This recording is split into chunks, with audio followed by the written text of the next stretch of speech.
प्रधानमंत्री नरेंद्र मोदी दिल्ली के कर्तव्य पथ पर स्थित कर्तव्य भवन का उद्घाटन करेंगे आज। यह भव्य भवन केंद्र सरकार की सेंट्रल विस्टा परियोजना का अहम हिस्सा है। इसे प्रशासनिक दक्षता, नवाचार और पारदर्शिता की दिशा में एक ऐतिहासिक कदम माना जा रहा है। लगभग 1.5 लाख वर्ग मीटर क्षेत्र में फैले इस अत्याधुनिक बिल्डिंग में 2 बेसमेंट और 7 मंजिलें हैं। प्रधानमंत्री नरेंद्र मोदी को कर्तव्य भवन 3 का उद्घाटन करेंगे। ये कर्तव्य भवन सेंट्रल विस्टा के व्यापक परिवर्तन का एक हिस्सा है।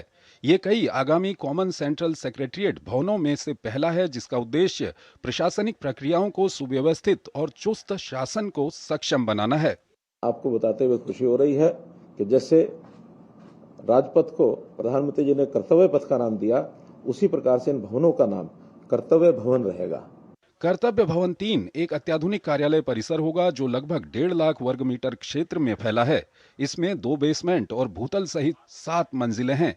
इसमें गृह मंत्रालय, विदेश मंत्रालय, ग्रामीण विकास मंत्रालय, एमएसएमई मंत्रालय, कार्मिक और प्रशिक्षण विभाग, पेट्रोलियम एवं प्रधान वैज्ञानिक सलाहकार के कार्यालय होंगे।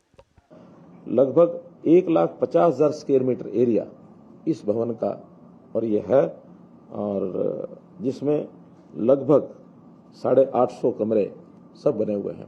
सब कमरों को एक विशेष रचना के अंतर्गत उनको क्रमांक दे दिए गए हैं।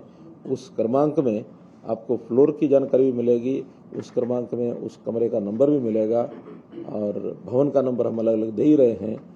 ये भवन पर्यावरणीय दृष्टिकोण से भी अत्यंत उन्नत होगा। इसमें rooftop solar panel, solar water heating system, आधुनिक HVAC तकनीक और वर्षा जल संचयन प्रणाली जैसी हरित सुविधाएं होंगी। भवन को गृह 4 रेटिंग प्राप्त करने के लक्ष्य से बनाया गया है।